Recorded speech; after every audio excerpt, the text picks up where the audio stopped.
As the sun climbed over the ravaged horizon, its light exposed the brutal conclusion of the conflict for all to witness. Scattered across the blood-stained field were the lifeless bodies of Daigald's fallen soldiers. The aftermath was a chilling sight. Yet, thanks to strict orders from their commander, the mercenaries of the Black Cavalry unit refrained from desecrating the dead. Moving with measured steps, Ghislain approached the gates of Pertium Castle, supporting the wounded form of Gillian.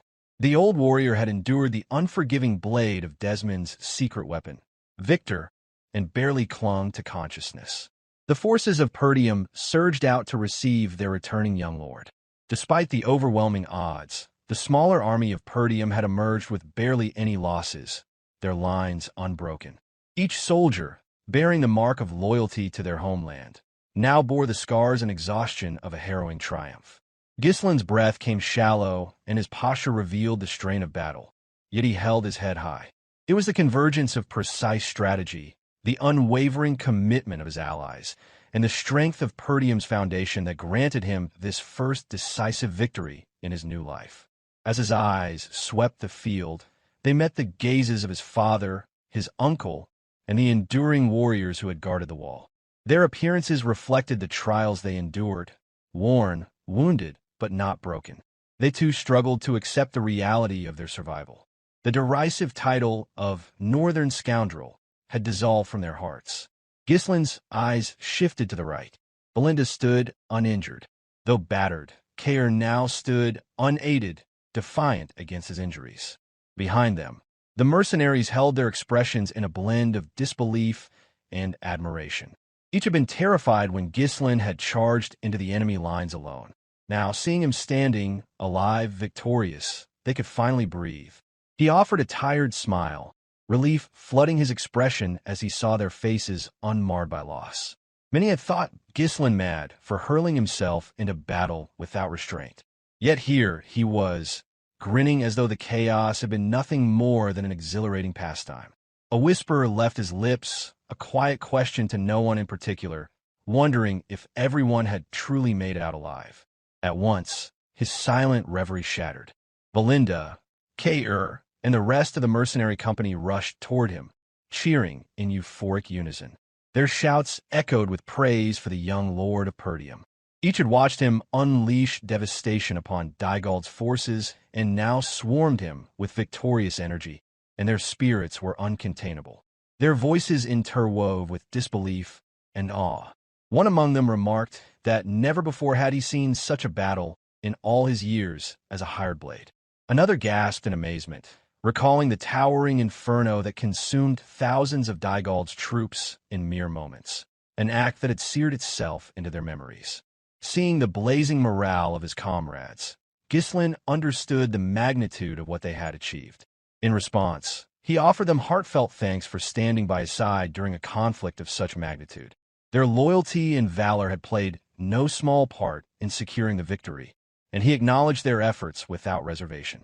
Never missing a moment for jest, Kair teased the grizzled Gillian for letting himself get wounded by Victor. The old man waved off the concern with a smirk, claiming it was nothing worth worrying about. Belinda was flustered, chastised him for brushing off injuries that had bled so profusely. She urged him to stop pretending he was invincible and allow her to tend to his wounds properly. Refocusing, Ghislain inquired about Vanessa and the other mages, especially given the immense toll such magic must have taken. Belinda informed him that Vanessa had collapsed from exhaustion shortly after the spellcasting ended. Fortunately, old Fergus had ensured she and the other mages were taken into the safety of the castle. Though drained, they were all safe and being cared for. A new voice broke through the atmosphere, loud and emotional. It was Randolph, Ghislain's uncle. Overwhelmed with pride and relief, he called out to his nephew, unable to contain his emotions. Without a second thought, he embraced Ghislain tightly, praising his actions in the war with elation. He proclaimed that Ghislain had fulfilled every expectation of an heir to Pertium. Though taken aback by the sudden gesture, Ghislain let out an awkward laugh. He returned the compliment, acknowledging the dedication and efforts of the captain of knights who had fought with equal valor in holding the line. Ghislain extended his gaze and gesture toward another approaching figure. For a moment, Zwalter remained still, his eyes fixed on the figure of his son. In that stillness, thoughts of the past swept through him, and within his heart, a quiet longing echoed. How he wished his late wife could have seen their son at this very moment. Taking one resolute step forward, Zwalter approached his son. Now, seeing him up close, he could barely reconcile this figure with the reckless, noble youth he once knew. This was a man who had outwitted the enemy by severing their supplies, torn through siege towers with his own hands, and ultimately turned the tide of war with an ingenious and ruthless trap. With hands that trembled slightly, whether from age, battle weariness, or sheer emotion, Zwalter embraced his son. The gesture, simple but uncharacteristically tender, startled Ghislain. His eyes widened, a glimmer of vulnerability surfacing at his father's rare display of affection. Zwalter's voice, hoarse but resolute, acknowledged the truth of the moment. He offered praise without restraint, admitting that what Ghislain had accomplished was extraordinary. He recalled the moment when Ghislain first presented his battle plan.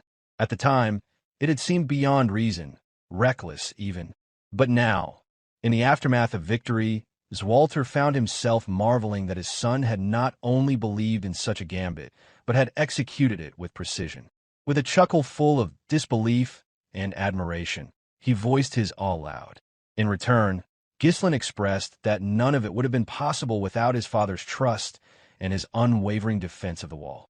He recognized that his own success had relied on the steadfast courage of those who held the line behind him. Yet, Zwalter waved off the credit with a firm smile, placing the glory squarely where he believed it belonged, on Ghislain's shoulders. Overcome with emotion, Zwalter grabbed Ghislain's hand and raised it high. His voice broke across the battlefield in a triumphant shout, a declaration of their victory and his son's central role in achieving it. With that act, he made it known to all that the greatest merit in this battle belonged to Perdium's young lord. The cheer rippled outward. Against an army 7 times their size, the defenders of Perdium had prevailed. From 1,000 against 7,000, they had emerged not merely intact, but victorious, crushing nearly every invader who had dared to set foot upon their soil. At the center of that whirlwind, Ghislain stood, no longer mocked or doubted. Now, he was their champion. The roar of celebration grew louder. Laughter, disbelief, and relief washed over the gathered troops. Zwalter's booming laughter echoed across the field, followed by joyous shouts from every corner of the army. Kair, Belinda, and Gillian joined the chant, their faces lit up full of life. The mercenaries of the Black Cavalry Unit, once strangers, now bonded by blood and victory, lifted their weapons skyward in honor of the one who had led them. Even the man, the myth, and the legend, Gordon, could not hold back. He let loose a cheer of his own, swept up in the collective euphoria. Ghislain took it all in, the faces around him, radiant with triumph and relief. For so long, he had trained in solitude, driven by the need to change the course of fate. The path he had walked had been steeped in sacrifice. But now, watching those he cared for laugh and celebrate, he knew that the struggle had meaning. In his previous life, vengeance had fueled his rise, dragging him through a brutal ascent among the strongest warriors on the continent. But this time, something had changed. Though the reasons behind his return to this point in time remained a mystery, his vow had been clear, to safeguard Perdium at all costs. And for now, Perdium still stood.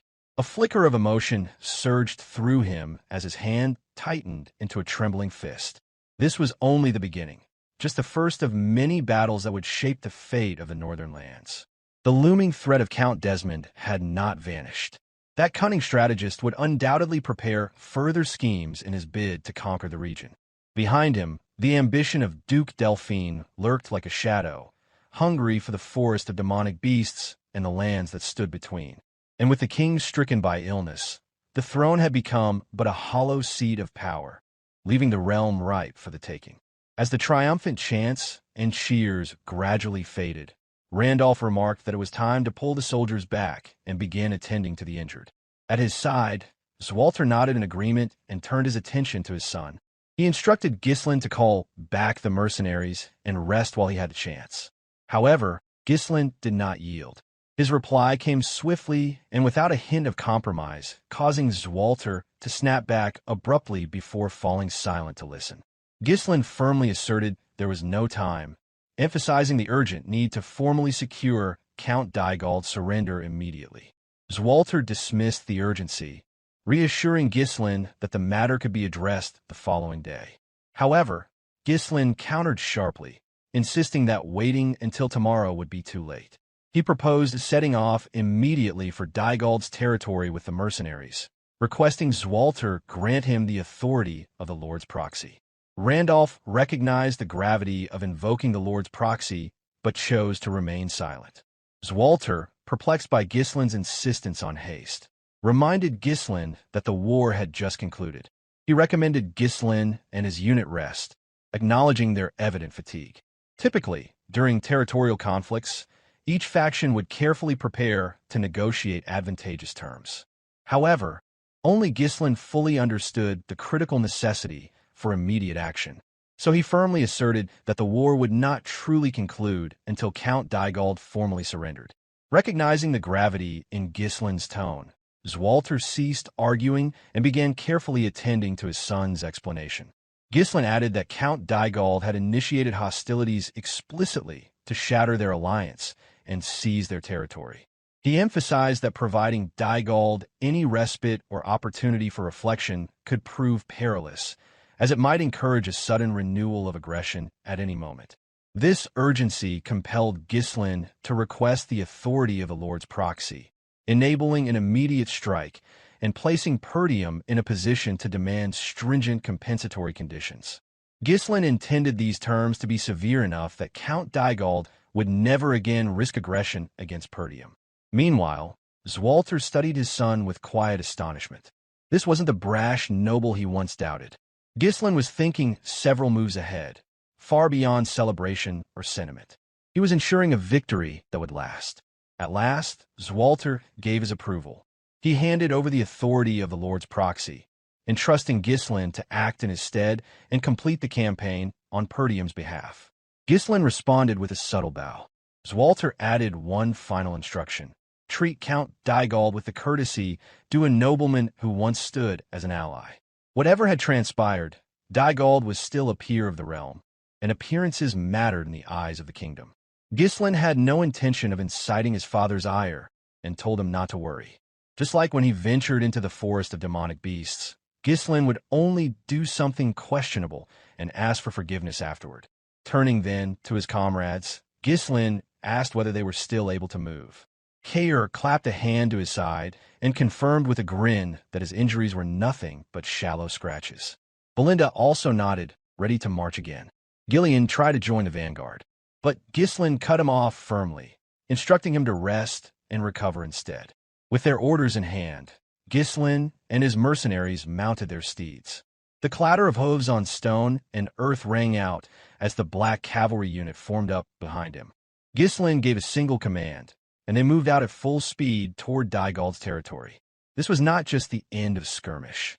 It was the sealing of a victory, and Ghislain intended to conclude this war properly, leaving no thread unraveled and no enemy doubt left to fester. At Dygald Castle, the atmosphere inside the Lord's chambers was suffocating. Count Thamos had already ordered the raising of the white flag, a visible sign of surrender fluttering over the walls. Yet his fury showed no signs of calming. Rage boiled just beneath the surface of his skin.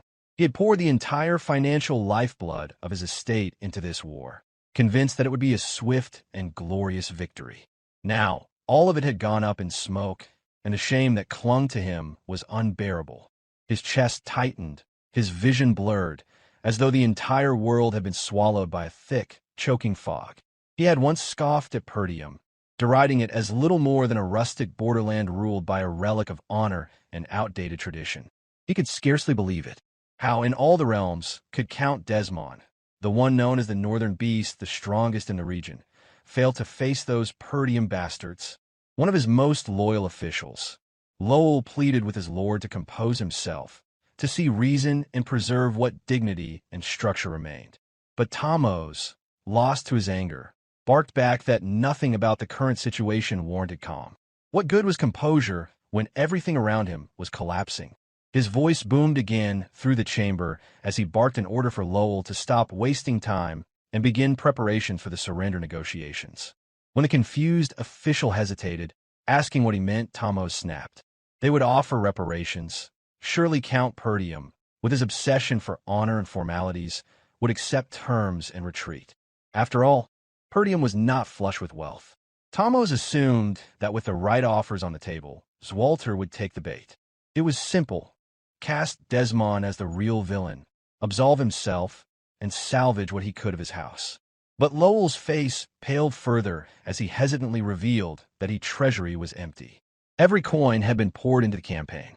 Even the idea of offering a few neighboring baronies or a percentage of tax revenues over several years might fall short. In a flash, Tamos leapt forward and seized Lowell by the neck. The official, never trained for violence, gasped and choked under the weight of his lord's fury. Tamos raged at him, asking what he had been doing all this time. Wasn't squeezing the commoners for coin always his solution before?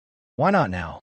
He spat accusations, insinuating that Lowell's concern for the people stemmed from his own peasant origins. Did the lives of those swine mean more to him than loyalty to his lord? Lowell could barely croak out a plea for mercy, his legs kicking weakly as he struggled in vain. At last, Tamos threw him to the stone floor. Still seething, he ordered Lowell to get moving and do his job. Lowell had long kept the Dygald estate together through sheer force of will, pushing against the strain of reckless command. But now, he could see it clearly, this tyranny would push the people too far. If things continued as they were, rebellion might not just be possible. It might be inevitable. The tension shattered when a soldier burst into the room, out of breath and eyes wide with urgency. He reported that Perdium's forces had already arrived. Outside, the Black Cavalry unit had arrived, their horses pushed to their limit from the relentless pace.